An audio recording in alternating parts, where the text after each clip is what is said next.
Oui, je le vois. Oui, je le vois. Élevé parmi le peuple, assemblé pour l'adorer. Oui, je le vois. Amen. Bonsoir bien-aimés. J'aimerais partager avec nous un petit sujet qui m'a tenu à cœur. À la base, je voulais parler de l'amour, un sujet sur lequel on a discuté toute la journée. Mais après, l'Esprit m'a mis à cœur autre chose et j'espère pouvoir transmettre le message. Mais avant de commencer, comme d'habitude, j'aimerais qu'on prie 2 secondes. Que puisse Dieu nous aider à comprendre le message qu'il a pour nous, derrière les faibles ou les petits mots que je pourrais utiliser. Que Dieu touche les cœurs, que Dieu puisse nous enseigner, que je ne sois qu'un instrument pour la grandeur de sa gloire. Amen. Alors, j'aimerais profiter pour dire merci à Dieu qui a permis à ce que nous soyons en ce moment vivants, qui nous a gardés en bonne santé et en vie. Nous avons perdu la sœur Marie Missam dernièrement, qui était une servante de Dieu, qui dit que ce que nous sommes, ou ceux qui tous en abomo et l'élo, ce n'est que sa grâce. J'aimerais aussi dire merci, à Papa Bienvenu, qui continue de croire en nous et continue de nous encourager. J'aimerais dire merci à Maman Gloria, qui elle aussi nous encourage et nous soutient. Alors, le petit thème que j'ai aujourd'hui à cœur à partager s'intitule « Dis juste un mot ». Alors, nous aurons 2 textes de base et puis nous allons partir par là. Alors, le premier texte, ça sera Ézéchiel 37. On va commencer au premier verset et on va voir jusqu'où l'Esprit va nous mener. Alors, et le deuxième texte, ça sera Marc 10, 46, 52. Alors, on va commencer par Ézéchiel. Ma Bible dit, la main de l'Éternel fut sur moi et l'Éternel me transporta en esprit et me posa au milieu d'une vallée remplie d'ossements. Il me fit passer auprès d'eux tout autour et voici, ils étaient fort nombreux à la surface de la vallée. Ils étaient complètement secs. Il me dit, fils de l'homme, ces eaux pourront-ils revivre? Je répondis, Seigneur éternel, tu le sais. Il me dit, prophétise sur ces eaux et dis-leur, ossements desséchés, écoutez la parole de l'Éternel. Ainsi parle l'Éternel à ces eaux. Voici, je fais entrer en vous un esprit et vous vivrez. Je vous donnerai des nerfs et je ferai croître de la chair. Je vous couvrirai de la peau et je mettrai en vous un esprit. Et vous vivrez et vous saurez que je suis l'Éternel. Je prophétisais selon l'ordre que j'avais reçu. Et comme je prophétisais, il y eut un bruit. Et voici, il se fit un mouvement et les eaux s'approchèrent les uns des autres. On va s'arrêter là. On va partir dans Marc 10, 46. Une histoire que nous tous nous connaissons bien. C'est l'histoire de Bartimée. Alors, Marc 10, 46 à 52. Je lis au nom de Dieu. Ils arrivèrent à Jéricho et lorsque Jésus en sortit avec ses disciples, une assez grande foule, le fils de Timée, Bartimée, mendiant aveugle, était assis au bord du chemin. Il entendit que c'était Jésus, désolé de Nazareth. Il se mit à crier, fils de David, Jésus, aie pitié de moi. Plusieurs le reprenaient pour le faire taire, mais il criait beaucoup plus fort, « Fils de David, aie pitié de moi !» Jésus s'arrêta et dit, « Appelez-le. » Ils appelèrent l'aveugle en lui disant, « Prends courage, lève-toi, il t'appelle. » L'aveugle jeta son manteau et se leva d'un bond, vint vers Jésus. Jésus prenant la parole lui dit, « Que veux-tu que je fasse ?» Rabouni, lui répond l'aveugle, que je recouvre la vue. Jésus lui dit, va, ta foi t'a sauvé. Amen. Alors, ici, on voit deux personnes qui sont Bartimée et le prophète Ézéchiel. Tous deux à la rencontre de Dieu, à la rencontre de Jésus, ils ont parlé. Aujourd'hui, j'aimerais développer un aspect différent du thème « Dis juste un mot ».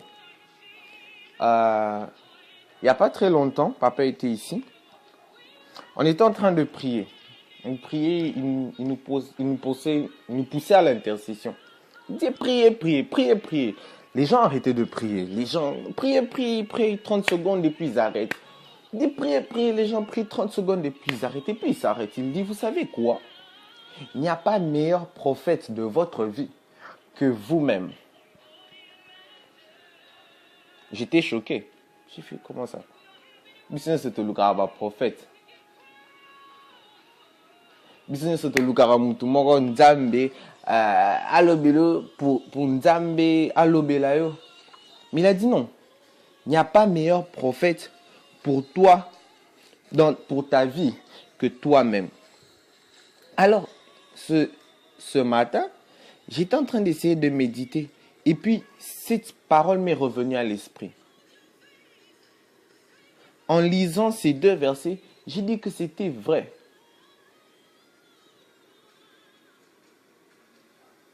Bartimée, il rencontre Dieu. Il rencontre Jésus en train de marcher. Il crie, fils de David, aie pitié de moi. Il dit, tais-toi, fils de David, aie pitié de moi. Finalement, Jésus s'arrête. Dieu nous connaît. Il sait ce que nous sommes. Il connaît celui qui sonde nos cœurs. Il savait que Bartimée il était aveugle. Mais il a demandé à Bartimée, que veux-tu que je fasse pour toi? Que veux-tu que je fasse? C'est comme Bartimée a dit, je veux voir. Que Jésus a dit, va, ta foi t'a sauvé. C'est parce que lui-même déjà, il avait déjà commencé par dire, je veux voir.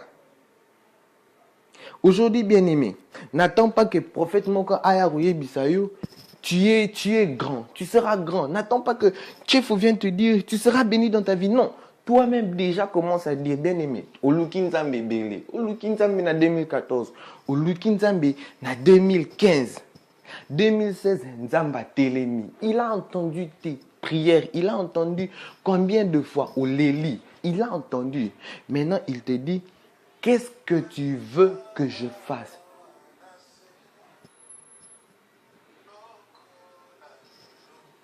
Azotu nayo, asala nayo nini. Alléluia. Bien-aimé, de ces deux personnes, de Ézéchiel et de Bartimée. Bartimée, il est né aveugle. C'était scientifiquement impossible qu'il recouvre la vue. Il n'a pas eu peur de demander ça. Il n'a pas eu peur de demander ça à Jésus. Parce qu'il savait que Dieu défie toutes les lois de la science. Qu'il pouvait faire ce qui lui est bon quand il veut. Il a dit, je veux voir.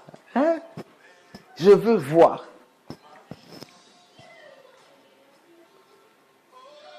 Il n'a pas abangité que, bon, peut-être ça sera too much, peut-être ça sera le fils de David, oui. Yebi sabatu no tomba le karaba bois que la ngata mombo comme ça, naza aveugle na rosalate. Non, il n'a pas dit ça. De même avec Ézéchiel.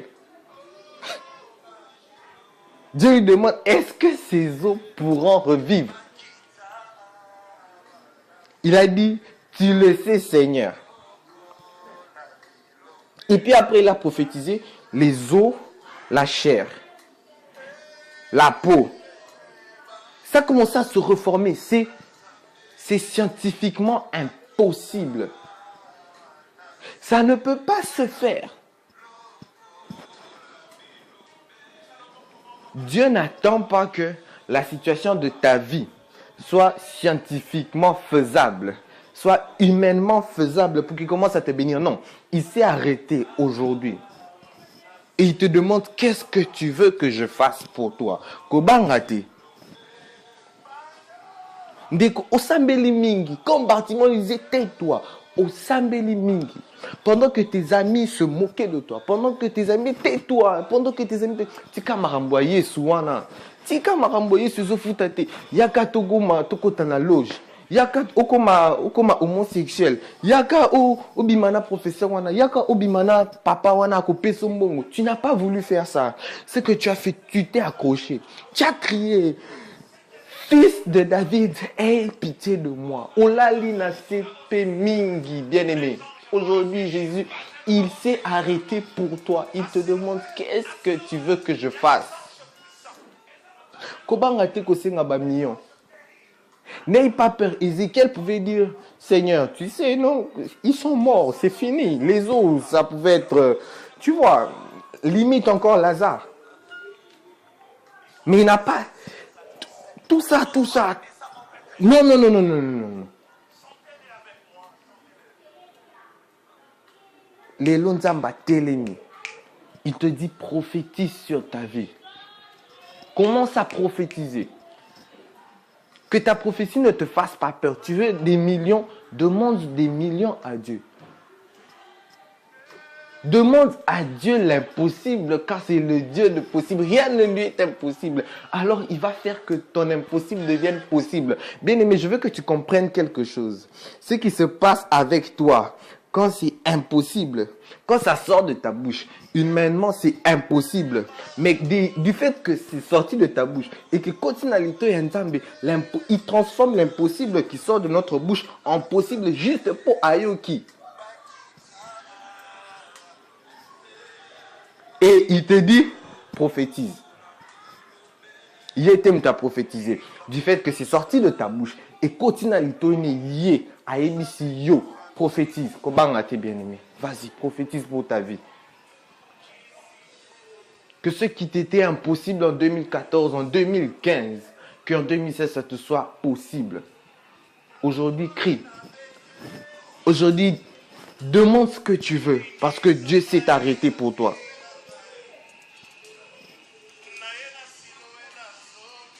N'aie pas peur, bien-aimé. Demande à Dieu. Et je sais que pendant cette année, en 2016, Dieu fera des grandes choses pour toi. Il défiera la science. Il défiera tout ce qui est science. Juste pour qu'il fasse l'impossible pour toi. Comme il l'a fait pour Bartimée. Comme il l'a fait avec les ossements desséchés. Dieu le fera. Merci et que Dieu vous bénisse.